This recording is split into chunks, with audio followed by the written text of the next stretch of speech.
I will never go camping again. And honestly, I think I might even move as far away from this place as possible.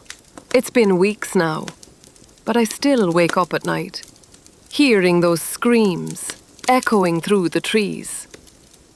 A couple of weeks ago, me and my mates planned what was supposed to be a relaxing camping trip, deep in the forest. We weren't planning on hunting or anything, just a chance to unwind, sit around the fire, and get away from the city. But two of my friends, John and Pete, decided to bring their old hunting rifles anyway, just in case they got the chance to track a deer. I'd always wanted to try hunting myself, but I'd never made the time for it. So John said he'd bring his battered old spare rifle for me. We didn't even reach our campsite until around 6 in the evening. By then, the sun was already starting to dip behind the dense tree line, painting everything in long, spindly shadows. We were tired and starving, so the 5 of us quickly set up the 7-man tent and got a small fire going. After dinner, my 2 hunting friends were still itching to go out, even though the forest was already swallowing up the last bit of light. They told us they'd only be an hour or 2, just to see if they could bag anything. The rest of us stayed in the tent, talking quietly, while the wind rustled through the canopy above. The forest always felt alive. But that night, it was different. Every snap of a twig outside made us flinch. It felt like we were being watched. We were just drifting off, the crackle of the dying campfire barely audible through the canvas, when suddenly we heard heavy footsteps pounding toward us. They were fast, sprinting. We shot up, hearts hammering, and before any of us could react, a voice shouted, hoarse and panicked, "Guys, open up. Open the tent." I fumbled with the zipper, and my 2 hunting friends practically dove inside, gasping for breath, eyes wide like they'd seen the devil himself. John was so pale he looked like a ghost in the lantern light. Pete was the first to speak, his words tumbling out between ragged breaths. "We finished up just as it got dark," he panted. "John was packing his rifle, and I was just having a last look around with my scope. I spotted a deer. Or at least I thought it was a deer. But its eyes, they were glowing, bright red, staring right down my scope. I fired. Nothing happened. It didn't even flinch. Then it just charged at us." I turned to John, hoping for some rational explanation, but he just nodded shakily. I didn't see it at first, just the eyes. Then it started moving, fast. I don't even know if it was a deer. Just those eyes, coming straight for us. Pete swallowed hard. I dropped my rifle, left it out there. "We'll have to get it in the morning." We all agreed no one was going out there at night, so we did our best to get some sleep, though every snap of a branch outside made us jolt awake. I don't think any of us really slept. At first light, we set off to retrieve Pete's rifle. The forest looked different in the daylight, but I swear I could still feel something just beyond the trees, watching us. When we found the rifle, it was lying exactly where Pete had said, but when he picked it up, I noticed something that made my stomach flip. "Hey, look at the butt," I said, pointing with a trembling finger. Carved into the worn wood was a crude engraving of 2 stick-like figures, one standing with a rifle bag slung over his shoulder, the other crouched or lying down, peering through a scope. "That's us," John said under his breath. Pete looked at him like he'd grown a second head. "What are you talking about?" Pete asked. But John didn't answer. He just stared at the carving, his eyes unfocused, as if he could still see that thing charging at him in the dark. Trying to shake it off, we decided to do one last hunt before we packed up camp. We stuck close together this time, rifles raised, eyes darting between the trees. An hour later, we gave up. None of us really wanted to be out there anymore. That night, we tried to pretend things were normal. We sat around the fire, drank too much, and forced ourselves to laugh at old stories. For a moment, it almost felt like any other camping trip. But every so often, someone's gaze would drift to the blackness between the trees, and the conversation would die. The next morning, we broke down camp as fast as we could. We were ready to get out of that place. It felt like the forest wanted us gone too. It was just before noon when we started the hour-long hike back to the car. We were halfway there when we heard it. A man's scream, so sudden and blood-curdling it stopped us dead in our tracks. It was close, no more than 100 meters into the thick brush. My skin crawled. Nobody said anything at first, but I felt the others looking at me. I don't know why, but I said we had to check it out. Maybe I felt responsible. Maybe I didn't want to leave someone behind like that. Pete handed me the spare rifle, and we pushed into the brush, our boots crunching through fallen leaves. The trees seemed to close in around us, and the air grew colder. We found the clearing easily enough, but there was no one there. Just a shredded flannel shirt, stained dark with blood. A baseball cap, torn nearly in half, lay nearby. No body. No footprints leading away. Before we could even process what we were seeing, another scream tore through the forest. This time, it was familiar. It was one of our friends we'd left waiting on the trail. We dropped everything and ran, crashing through the undergrowth, our hearts thundering in our chests. When we stumbled back onto the trail, it looked like a bomb had gone off.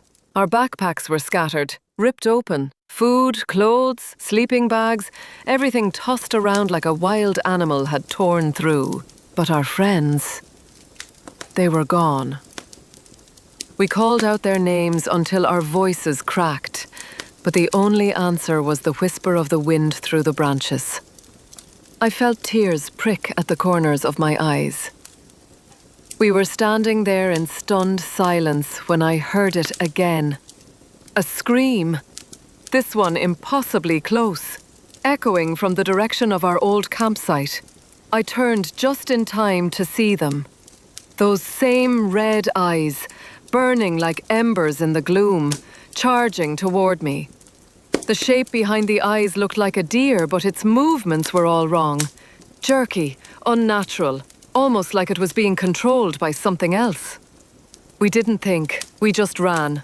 Branches whipped at our faces, thorns tore at our clothes, but we didn't dare look back. After what felt like hours, we stumbled out of the forest and into the clearing where the car was parked. We threw our gear into the trunk and peeled out of there, dirt and gravel spraying behind us. We made it back to my place and locked the doors, too afraid to sleep. The next day, we went to the police, told them about our missing friends, the shredded clothes, the red-eyed deer. They looked at us like we were crazy. No reports of any strange animals, they said. But they did mention, almost offhandedly, that there'd been more and more missing persons reports in that forest over the past year. They haven't found our friends. They probably never will. Sometimes at night, when I close my eyes, I still see those eyes, burning through the darkness. And in the silence, if I listen hard enough, I swear I can hear them. The distant echoes of footsteps in the woods, and the screams that never stop. I'll never set foot in that forest again. And if I have any sense left, I'll get as far away from here as I can. Because something's out there. And I know it remembers us.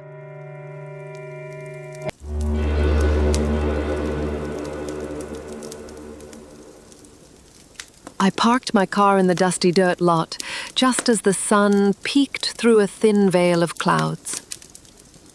The woods ahead seemed peaceful enough. Tall trees swayed gently in the breeze, their branches creaking like old bones. I stepped out, the gravel crunching under my boots, and opened the trunk to grab my bag. It was stuffed with everything I'd need for a weekend of solo camping. Food, my old camping stove, the new hammock my mom got me, a cheap flashlight, and my favorite battered copy of The Call of the Wild. With my pack snug against my back, I locked the car and stepped onto the narrow trail. The morning air was crisp and earthy, filled with the smell of damp moss and fallen leaves. The path snaked through the trees like a vein, and I felt a strange mix of excitement and wariness. I'd always loved camping alone. The silence, the solitude, the chance to clear my head. But this time, something about the forest felt different. After a few minutes, I paused to catch my breath and take a sip of water. I was just unscrewing the cap when a sharp crack snapped through the quiet. The unmistakable sound of a branch snapping. My heartbeat jumped into my throat. I froze, bottle halfway to my lips, and slowly turned toward the noise, half expecting to see a bear or a coyote. Instead, I saw a small, scruffy rodent dart from the trail and disappear into a tangle of bushes. I let out a breath I hadn't realized I'd been holding and laughed under my breath. Thanks for the scare, I thought. I pressed on, deeper into the forest, watching the ancient trees stand like silent guardians. The breeze danced across my skin, carrying the distant calls of birds and the rustle of small animals scurrying through the underbrush. Every so often, I thought I heard something heavier than a rodent moving through the trees behind me. But whenever I stopped to listen, there was nothing but the sigh of the wind. It was nearly noon when I spotted the hill where my campsite sat nestled among a ring of towering pines. I picked up the pace, eager to drop my heavy pack and get settled. The clearing was just as I remembered it from last fall. Wide enough for a tent and a small fire, but surrounded so thickly by trees, it always felt like you were standing in a natural cathedral. I set my bag down with a relieved grunt and spent the next 2 hours setting everything up. Tent staked down tight, fire pit ringed with stones. My hammock hung between 2 sturdy trunks. As I worked, I caught the occasional flicker of movement in the corner of my eye. Branches swaying when there was no wind, a shape flitting between the trunks. But when I turned to look, nothing was there. When the sun dipped behind the trees, I lit the fire and cooked a simple meal, letting the warmth chase away the chill that crept in with dusk. The forest seemed calm enough. Owls hooted in the distance, and somewhere out there a fox barked once and fell silent. By the time darkness swallowed the clearing, I'd packed away my gear and crawled into my tent. I turned on my small lantern and cracked open my book, trying to ignore the feeling that the trees outside were pressing closer inch by inch. At some point, my eyelids grew heavy. I put the book aside, switched off the light, and settled deeper into my sleeping bag. That's when I heard it. A whisper. Soft, but so close it felt like it was breathing into my ear. "You're gonna sleep with the tent unzipped?" My eyes shot open. I felt my stomach drop when I glanced at the flap and saw it hanging open a few inches, letting the cold air creep in. My fingers trembled as I zipped it shut, each tooth clicking together like tiny locks.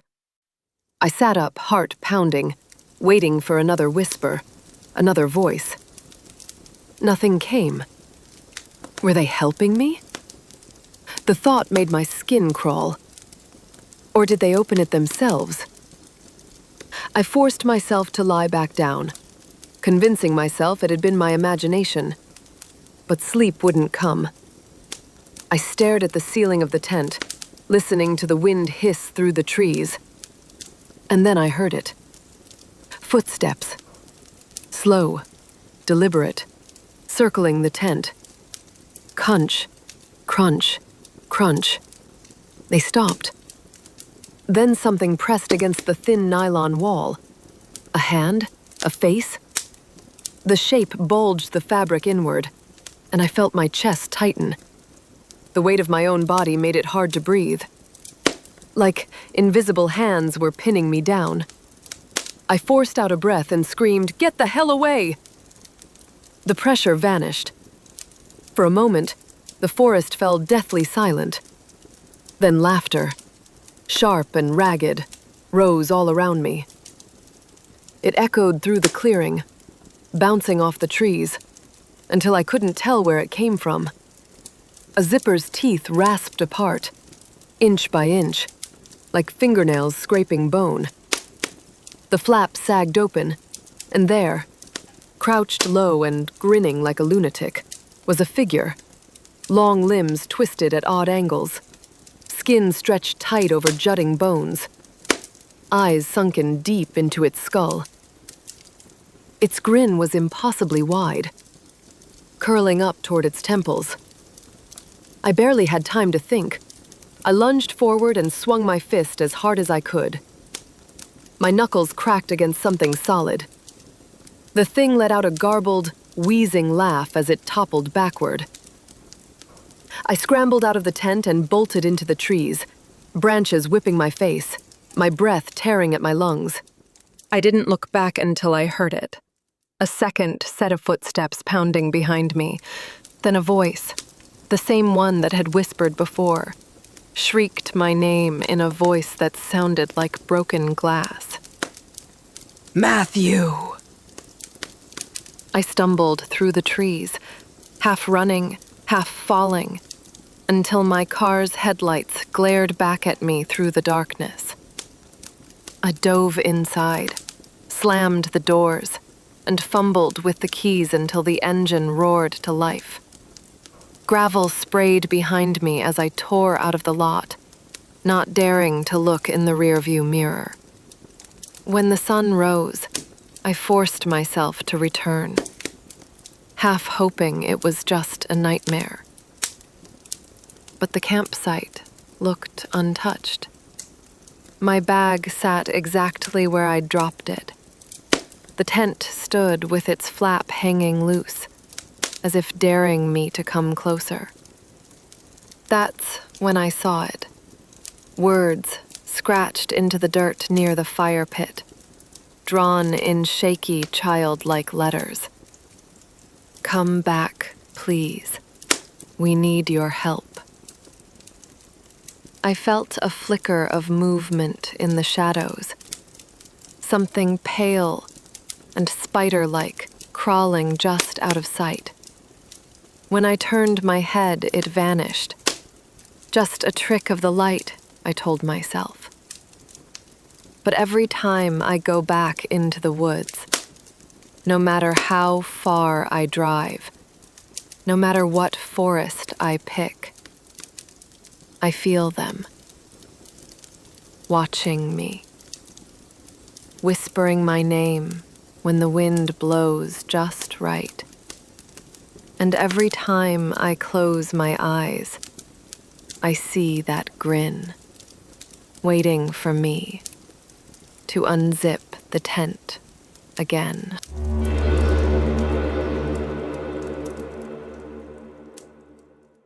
Back in 2015, when I was just a kid in Scouts, we'd go camping every month without fail, rain, snow, or shine.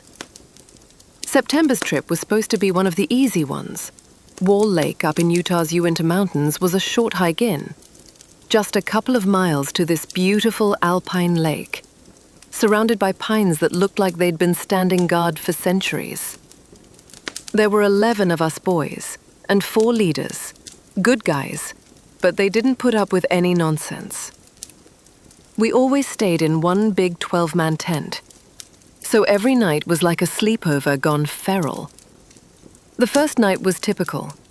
We played cards by flashlight and told dumb jokes, laughing until our sides hurt. The leaders had pitched their smaller tents off to one side of camp, probably so they could actually get some sleep. I remember drifting off early, my sleeping bag warm, and the mountain air crisp on my face through the mesh window. It was around 3 a.m. when I woke up the first time. A few of the guys were still whispering and giggling, but then we all heard it. Soft, crunching footsteps, and the sound of something bumping against our cooking gear outside. I heard someone's breath catch in the dark. One kid, Zach, got freaked out and asked what it was.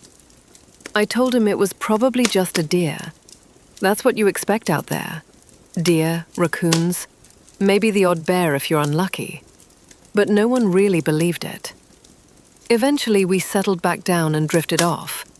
At 6 a.m., the sun had barely started to push through the pines when I woke up again. I remember the tent felt stuffy, like we'd been breathing the same air all night. I was always the early riser, so I unzipped the tent as quietly as I could and stepped out. The frost was still clinging to the grass, and the world felt hushed. That peaceful, glassy silence only the mountains have. I stretched and took a deep breath, looking around camp, gear stacked up near the fire pit, a few backpacks left half open. Then I heard it again, that soft rustling in the trees to my right. It wasn't heavy, but it wasn't the delicate hop of a deer either. It sounded deliberate. I turned, and that's when I saw him. He was standing maybe 30 feet away in the grey dawn light. A grown man, completely naked, except for a crumpled brown paper grocery bag pulled over his head. The bag had 2 uneven holes for eyes, and crudely painted around them in cheap yellow spray paint was a lopsided smiley face. I couldn't move. I just stared. He didn't say anything, didn't make a sound. He just stood there in the trees, head cocked to one side, like he was trying to figure out who I was. A piece of scratchy brown rope was wrapped tight around his neck, holding the bag in place. I remember feeling like if I blinked, he'd be right in front of me. But then, he didn't move. After what felt like hours, but was probably 30 seconds, I just turned back to the fire pit, heart hammering, and started unpacking our breakfast supplies like nothing was wrong. I kept glancing over my shoulder. He was gone. When the leaders woke up, everyone was buzzing about the noises from the night before. Most of the kids shrugged it off. Raccoons, maybe a bear. It was only when we checked the food stash that things got weird. Nearly every food bag was torn open. The bread and cereal were gone. Some of the wrappers shredded and left hanging in the branches like trash flags. The day went on the way those days always do. Hiking, climbing over boulders, pushing each other into the lake. But that sense of being watched never left me. Little by little, the guys started coming back to camp saying the same thing. Hey, did you see the naked guy? It was always the same description. The bag, the painted smile, the rope around his neck. Some guys thought it was hilarious. 12-year-old boys and all. But by lunchtime, no one was really laughing anymore. We saw him everywhere. When we went cliff jumping, someone shouted and pointed, and there he was. Standing on the far bank, half hidden behind the trees, the bag's smiley face turned right toward us. One kid said he'd run ahead on the trail, only to hear twigs snapping behind him. He turned around, and there the man was, crawling low to the ground on all fours, matching his pace. By late afternoon, I was by myself, sprinting down a narrow deer trail just to see how fast I could go. The forest flew past me in a blur of green and brown. When I finally stopped to catch my breath, I felt that horrible prickling on the back of my neck. I turned, and there he was, 20 feet away, his pale skin streaked with scratches and dirt. His shoulders shook like he was laughing, but no sound came out. I bolted, ducking under fallen logs and weaving through the trees until I found a small cliffside. I slid down to the base and pressed myself against the cold rock, trying to listen for him. I didn't hear anything for what felt like forever. Just the rustle of leaves above. Then I looked up and nearly screamed. He was standing directly above me, one hand gripping a low branch, head tilted to stare straight down. The bag crinkled with every tiny movement, that yellow smile never breaking. When I got back to camp, I found out he'd chased 2 younger scouts down a hill, giggling that high, broken laugh that they said sounded like a radio static. That's when we finally told the leaders. I'll never forget the look on Mr. Hughes' face, part disbelief, part horror. 2 leaders grabbed their sidearms and stomped off into the woods, shouting at the trees, while the other 2 told us to grab our gear now. They didn't care if our boots were tied or our packs were strapped right. We just needed to move. The hike down to the cars was the longest mile I've ever walked. Every crack of a branch made us flinch. Every shadow looked like him, peeking out from behind the trees.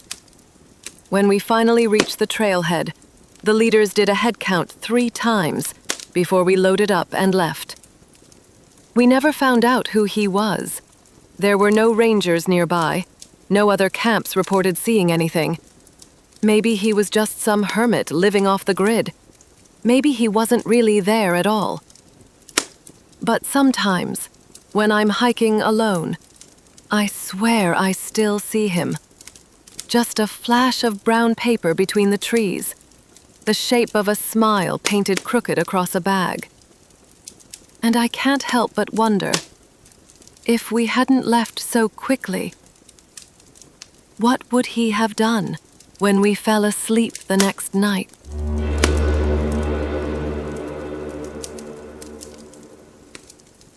I've been all over Australia, coast to coast, desert to rainforest. And if there's one thing I'll always swear by, it's this. The best way to see this country is by road.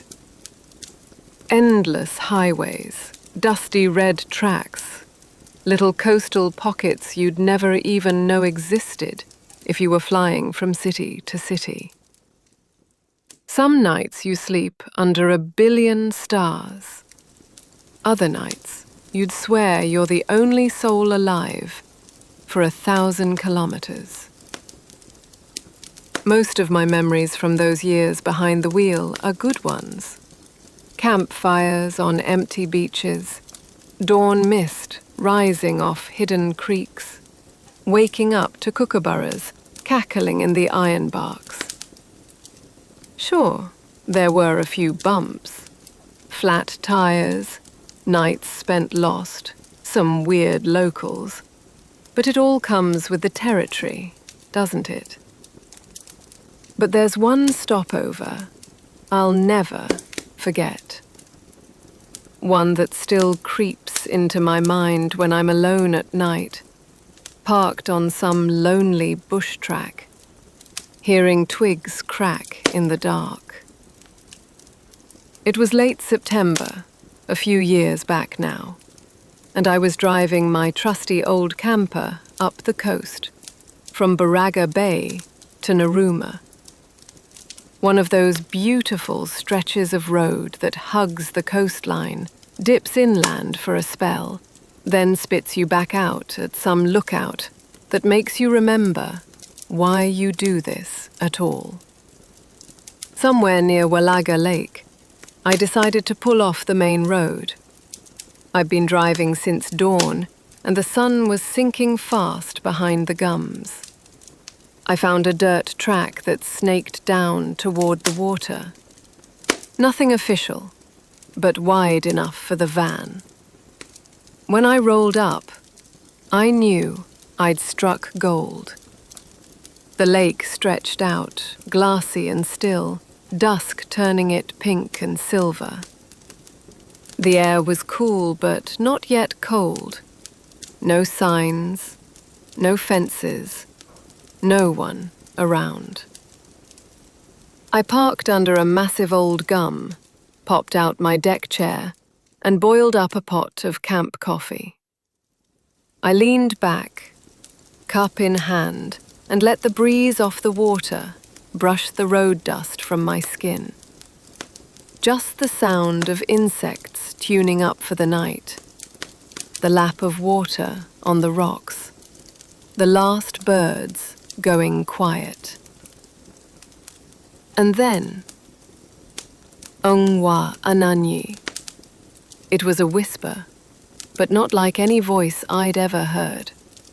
Soft, but it hit the inside of my skull like a drum. I sat bolt upright in my chair, nearly spilled the coffee down my front. I scanned the tree line. Nothing but the thick, dark shapes of banksias and scribbly gums. I shook my head. Must be the wind, I told myself, or the drive catching up with me.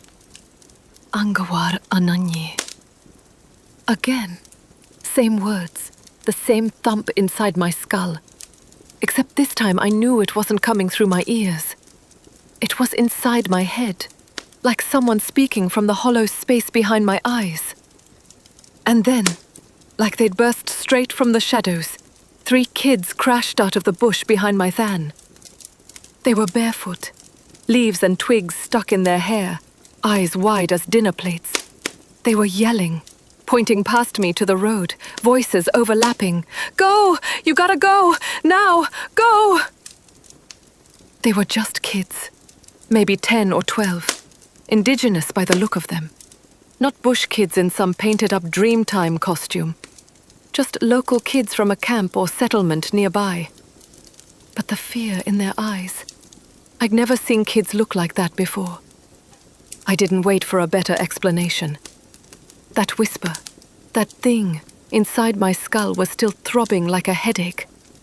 I tossed my mug, slammed the van door, and turned the ignition. My headlights flared on and cut into the blackness of the trees. And that's when I saw it. At first, I thought it was a tree trunk, twisted and pale. But then it moved. It unfolded itself, slow and stiff, like it was waking up. 12 feet tall, easy. Arms and legs stuck out at crooked angles, spider-like but stubbier, knobby joints bending the wrong way. Its body was a shifting, pulsing darkness, like smoke that couldn't decide which way it wanted to drift. But its face, Christ! Its face was the worst part.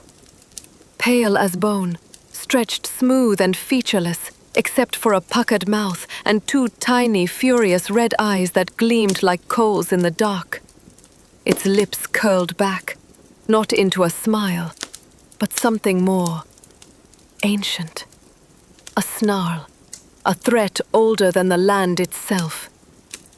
Grrr. It didn't speak that time. Not in words, anyway. Just that growl. Rumbling straight into the base of my skull like a landslide. The kids were pounding on my door now, fists slamming the metal. Dulagal! Dulagal! They screamed. They didn't look at me. They just stared at that thing, eyes rolling like frightened horses. And then, the voice again, like a bomb going off inside my mind. Angwar Ananyi.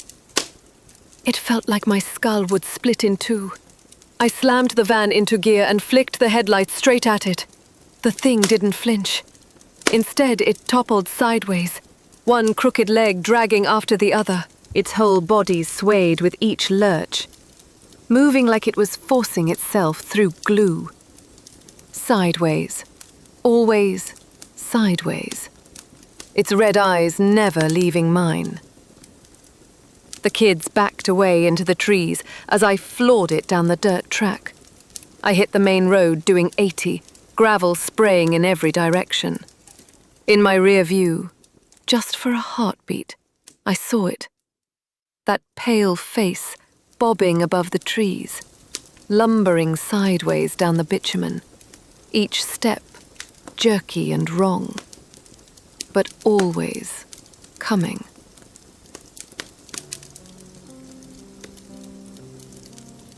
Eventually, the dark swallowed it whole. I didn't stop driving until the sun was up. When I got to a roadhouse later that day, I couldn't shake the words the kids had screamed at me. Doolagul. A quick search turned my stomach to ice. A spider-like creature from Aboriginal dreamings, said to stalk Mount Gulaga, just inland from where I'd camped. Some say it hunts at night, drifting sideways through the trees, pale-faced and silent. Some say it's a protector, others a devourer. And there's other words? Ungwa Anani. A few old Guniandi phrases online suggested it means, please, go. To this day, I still don't know which one was talking to me. The Doolagul itself, or something else that didn't want me on that ground when night fell for good. But sometimes, late at night, when I'm camped miles from anywhere, I hear the wind shift through the trees, and for a second, I swear I see it there. That pale face, sideways in the scrub, waiting for me to stay put just a little too long.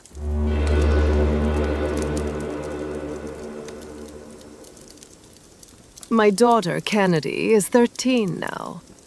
But the truth is, she's never really been a kid. Even when she was a toddler, she had this old soul stare, the kind that made you feel like you'd been caught doing something wrong. By the time she was 8, she acted like someone's disapproving grandmother, wise, careful, distant. She never needed help, never cried for anything. If she fell, she picked herself up. If she failed, she'd punish herself quietly until she got it right. When Kennedy turned 10, it got worse. We thought her stubborn self-reliance was just part of growing up. Cute, even. But every time we tried to help, she'd crumble. Not tantrums, full-on, silent breakdowns. She'd stop eating, lock herself away, stare at the walls like she was doing penance for letting us see her weak. We never knew how to fix it. She never asked for help with homework. She never wanted advice about friends or boys, or anything kids usually come to their parents for. By 11, she was skin and bones, so consumed with getting everything right that she'd skip meals, studying herself into exhaustion. Me and my wife Lauren were desperate. We tried everything the other parents suggested. Family nights, vacations. Nothing broke through that steel wall in her head. Then, someone told us, take her camping. Maybe she just needed to unplug, get into the wild, breathe a bit.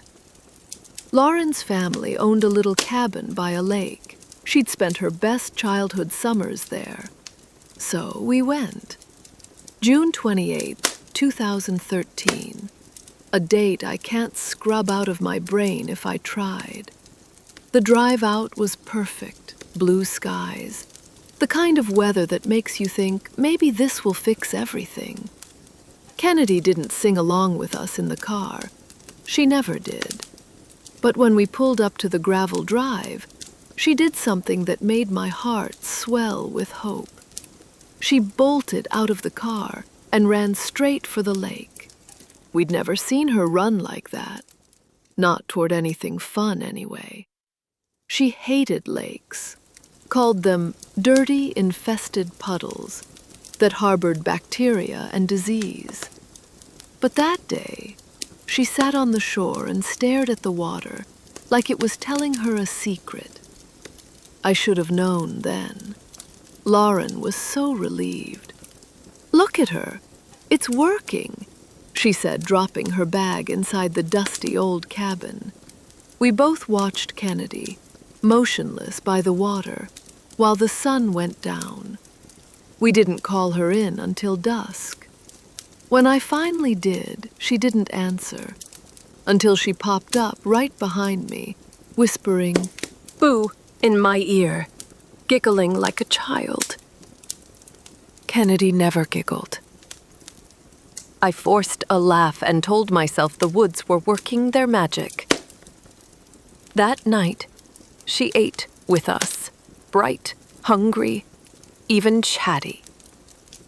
We lay in bed upstairs, and Lauren kept repeating, "This is good, this is so good for her," but something in my gut felt tight. Kennedy's smile had looked too wide, too shiny, like she'd borrowed it from someone else. The next morning I was the first one up, so I decided to make breakfast for once. Pancakes, bacon, something to make the day feel normal. The smell was warm and sweet, but as soon as I stepped upstairs to wake the girls, the air changed. A wave of rotten stench hit me halfway down the hall. It was so strong I gagged and nearly dropped the plate. It smelled like roadkill, wet fur, and coppery blood. I forced myself to Kennedy's door, my eyes watering, my stomach rolling. I pushed the door open, and there it was. A deer, or what was left of it, lay beside her bed. Its rib cage was split wide open like someone had pried it apart with bare hands. Its guts were half spilled out, steaming in the cool air, crawling with flies and fat black beetles. Its eyes were gone, two dark pits staring nowhere. And Kennedy, she was gone. I could feel my heartbeat in my ears, like a drum. I stumbled back from the door and screamed for Lauren. "Lauren! Lauren, she's gone! Kennedy's gone!" Lauren came running, still half asleep, until she hit the smell. She clamped a hand over her mouth, trying not to puke. I heard her gagging, tears springing from her eyes as she stared at the deer. "Oh my God! Oh my God! Where is she? Where's Kennedy?" She kept asking, voice cracking. She spun on her heel, bolted back to our bedroom, and I heard her on the phone, sobbing as she called 911. The cops showed up in 25 minutes, the longest 25 minutes of my life. They fanned out through the trees, their dogs barking and noses to the ground. One of them came back with a piece of Kennedy's hoodie caught on a branch near the lake. That was it. Nothing else. They kept asking us the same questions. What were you doing when she went missing? Did she have any enemies? Did she ever run away before? And the one that made my skin crawl. Did she act different lately? We went home with empty hands and empty eyes. Lauren didn't sleep after that. She got sick, just withered away, day by day. I'd find her sitting in Kennedy's room at night, staring at the window where it looked out on the dark trees. 2 weeks later, Lauren finally ate a whole meal for the first time since Kennedy vanished. We were having chicken Alfredo, watching some mindless show just to fill the silence. That's when we heard it. A knock at the door. At first it was so soft I thought it was the wind brushing the siding. Then it came again, louder. A slow, deliberate bang. We both froze. I felt every hair on my neck stand up. I got up and opened the door, and there she was, Kennedy. She was standing barefoot on the porch. Her hair was greasy, knotted with leaves. Her clothes were torn and crusted with dirt. She smelled like something that had been rotting underground. But what made my knees go weak was her face. Blank. Not scared, not sad. Just empty. Lauren screamed, ran to her, wrapped her arms around Kennedy so tight I thought she might snap her in half. I called the ambulance, barely able to get the words out. Kennedy didn't hug Lauren back, she just stood there. At the hospital, they swarmed her. They asked her what happened, where she'd been, but she never said a word. Not even when the police came. Just that same empty stare. They kept her overnight. The next day, they said we could take her home.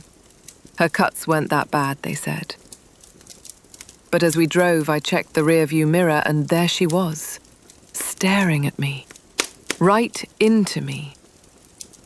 No emotion. Just a flat, cold look that made my hands tremble on the wheel. When we got home, she went straight up to her room, slammed the door so hard the picture frames rattled on the wall. That night, we didn't hear a word from her. It was nearly midnight when we heard the thump upstairs, something heavy hitting the floor.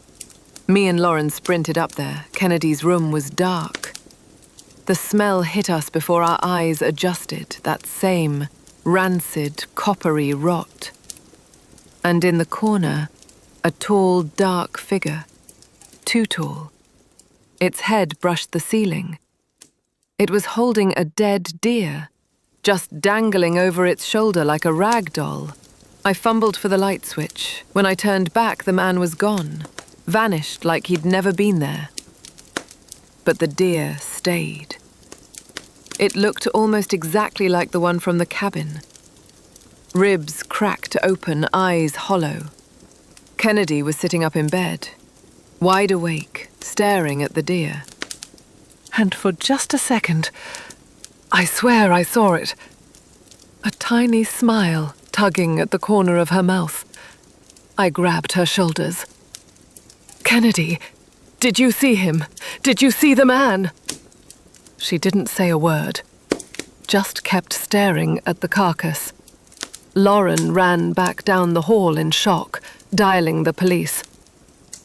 We waited outside while they searched every inch of that house. The closets, the attic, the crawl space. Nothing. Just the deer, now stiff and leaking onto Kennedy's carpet. That night, we packed some clothes, took Kennedy to a hotel.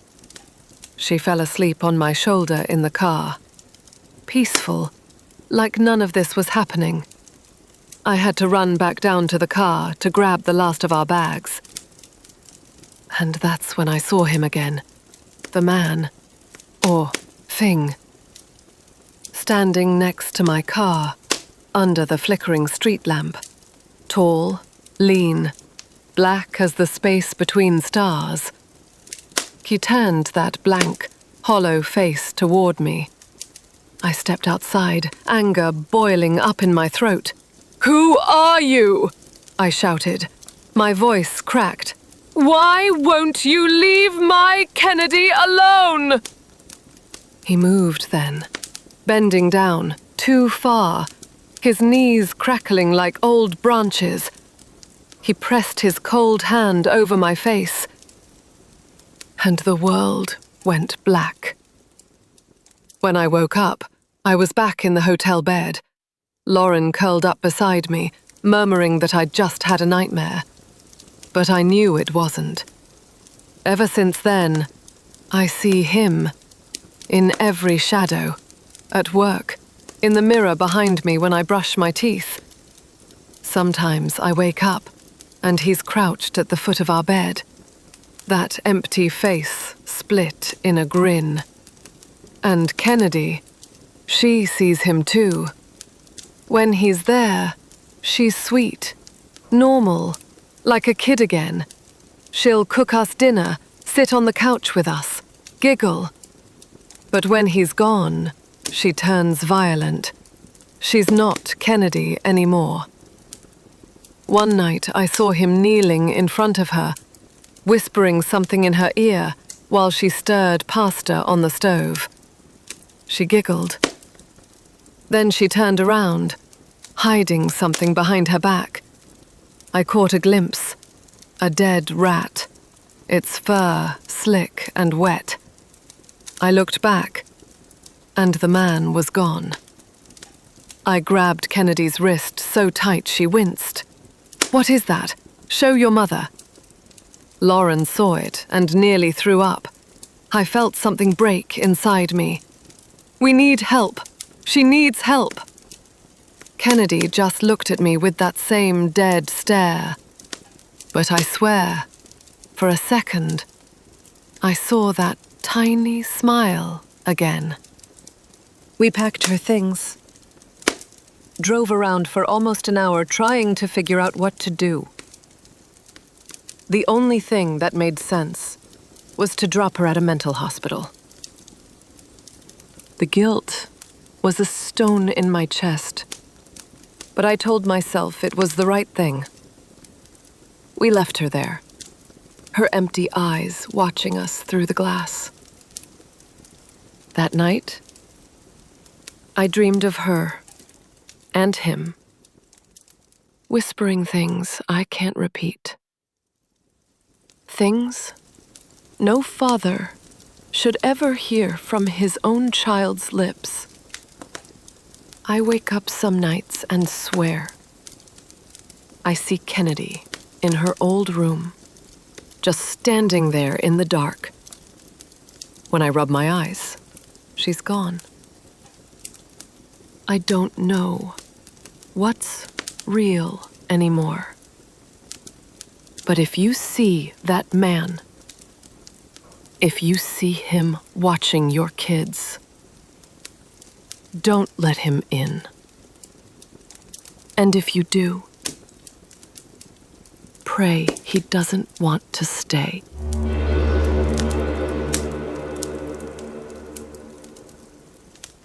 I'm from Connecticut. I was in a long-distance relationship with a girl from Georgia for about a year, which meant a lot of long road trips. I didn't mind, though. I love driving alone through the U.S. Something about being out there on the highway, no one to answer to, no one even knowing exactly where you are. It's freeing.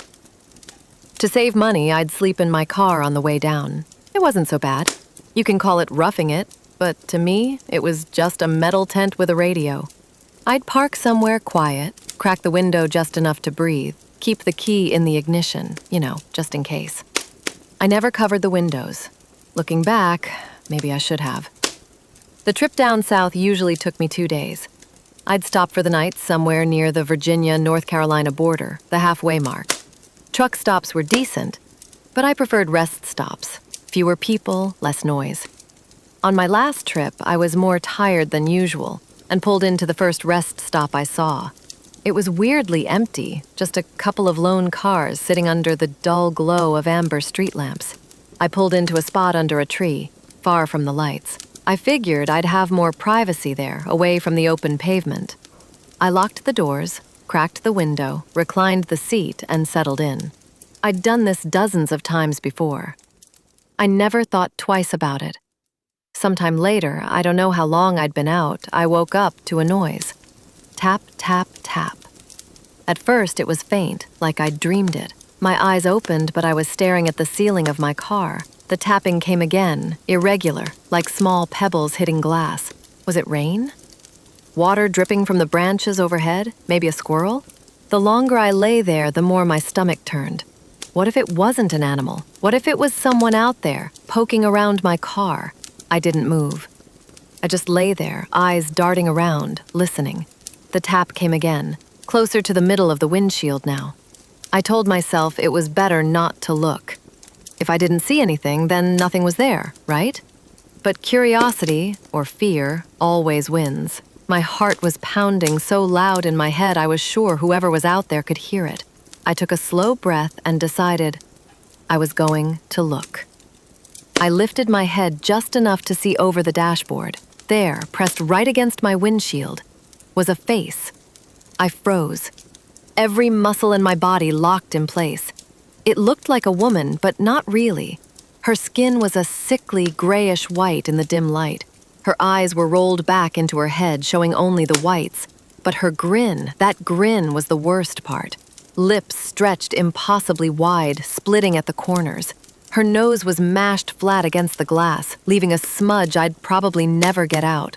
Her teeth, some were missing, others jagged and rotting. I wanted to scream, but nothing came out. My hand crept toward the ignition like it wasn't even mine. I was sure she could hear my heartbeat. It felt so loud I thought the glass might rattle. The key turned. My car coughed to life, the engine roaring into the night. It was the most beautiful sound I've ever heard. For a second, I half expected it not to start, like in a horror movie where the killer taps on the window while the car sputters uselessly. I slammed the car into reverse. The woman's face stayed plastered to the windshield for half a heartbeat longer, her grin somehow widening. As I backed up, the windshield wipers swiped across her face. It did nothing but smear the grease and leave streaks of her spit. She didn't fall off right away. She pushed herself up on the hood like she was trying to crawl inside, her palms leaving smudges on the glass. Then she leapt. Not stepped, not slid, but leapt off the hood, landing on all fours on the pavement like some feral animal.